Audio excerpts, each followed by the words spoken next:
If I'm Dave Doeren, I'm looking to move away from NC State after this season. If I'm him, I'm looking at a future of, okay, I get it. There's no more divisions. Divisions are gone, but you've been going head-to-head against Clemson for the past decade. And really anybody in the ACC hasn't really been able to compete with them outside of, okay, last year they had a little quote-unquote slip-up. They still won 10 games. A little slip-up. We saw Wake Forest represent the Atlantic. But really, last 10 years, everyone's been competing against Clemson. Yes, divisions are going away, but they still have to play Clemson every year in their pods for the next 4 years. Things might get rearranged after that, but we know in the conference scheduling, NC State still is going to have to play Clemson. Now, you can still lose to Clemson in the regular season, be a top 2 team, and compete in the ACC championship, but it doesn't look like Clemson is going to slow down anytime soon. But if you look at the way this season has played out, the expectations for this NC State team this year were super high, and rightfully so. You had a great quarterback, continuity on defense. The defense is stacked, by the way. That defense legit is one of the best in the country. Their linebacking core, you can argue, is the best in the country. Isaiah Moore, Drake Thomas, Peyton Wilson, those 3 guys are likely to be playing on Sundays. In what capacity, I don't know, but I think they're going to be on NFL rosters. But even up to the point where Devin Leary got hurt against Florida State, again, torn pectoral muscle, he's done for the year. This team, at least offensively, was not playing up to expectations. Again, all the stars were aligned for NC State this season. Go on the road to Death Valley, you beat Clemson, you take care of everything else, you win the ACC, playing in a New Year's Six game. This was the year to do it. They weren't playing up to those expectations even before Clemson, and even afterwards, at least offensively, they weren't. They still aren't. And then you saw what we had against Syracuse last week. I get you're down to a backup quarterback, but you also have to look and say, that's what they put together? Was that performance against Syracuse? Now, the defense played solid. It was only a 17-9 game until late when Syracuse got a late touchdown. So let's keep that in mind. Final score again was 24-9. But I feel the State fan base can turn on Dave Doeren really quickly, especially if they struggle down the stretch. They still have games against North Carolina on the road, and they still have a home game against Wake Forest. Those games could get ugly. Especially if they don't turn things around, at least to be somewhat competent on offense, at least somewhat complement their defense, those games could get really, really ugly. I'm talking 17-plus point losses potentially to those schools. That's a possibility. And you don't think that with everything lined up, the way things are supposed to go this season, and you end that way with a rough stretch, going, 8-4? Even if you did have to play with your backup quarterback with Leary getting hurt, you still go 8-4?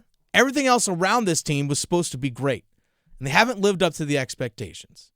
Again, at least offensively, they're not there. But at what point, Dave Doeren has done a fantastic job building the program up to where it was this year to have those expectations, to be preseason ranked in the top 15, which is nothing to sneeze at, by the way. You're still a top 15 program.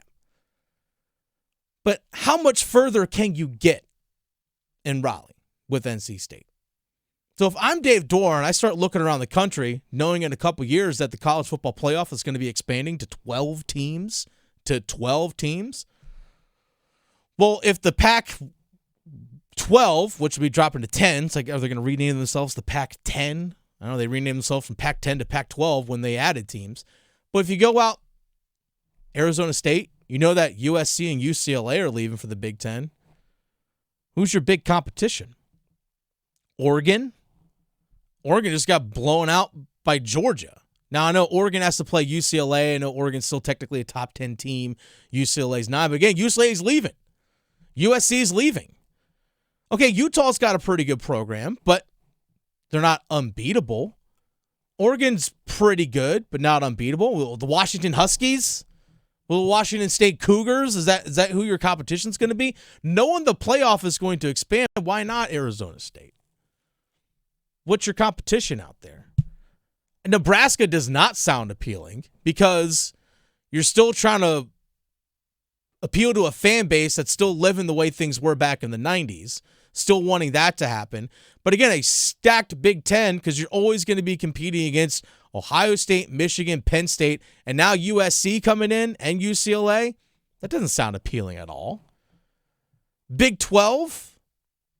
Okay, maybe. I don't know if there's nothing open. Like Mike Gundy leaving Oklahoma State anytime soon. TCU's been all right. They've had a pretty good year this year, having a nice comeback against Oklahoma State. But at Doeren, in the ACC, how much further can you go?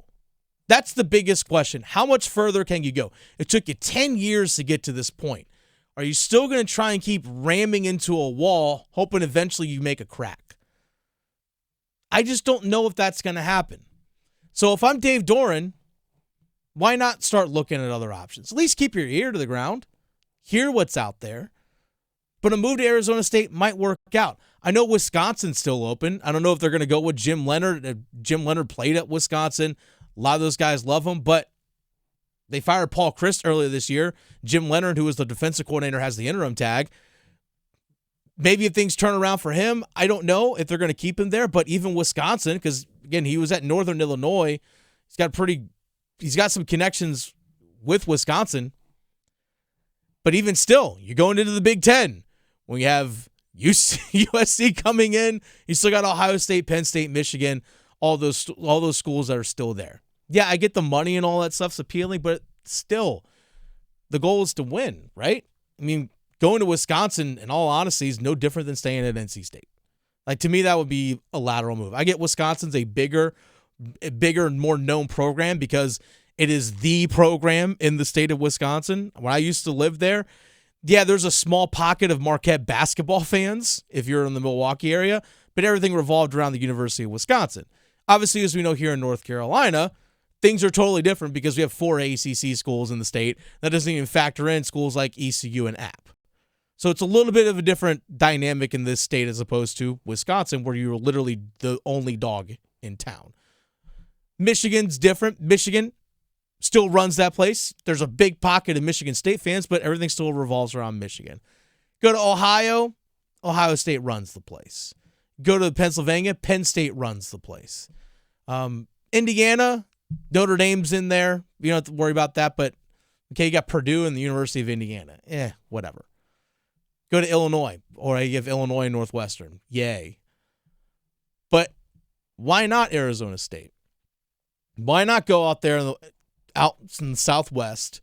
You can maybe pull some kids from Texas, possibly pull some kids from Southern California, and you can really build something out in the Pac-12. Again, college football playoff expands to 12 teams. Dave Doeren has shown that he can build up to a top 15-ish level team. He could do that. And with no competition there, and if automatic qualifiers with conference champions getting into the college football playoff, why not?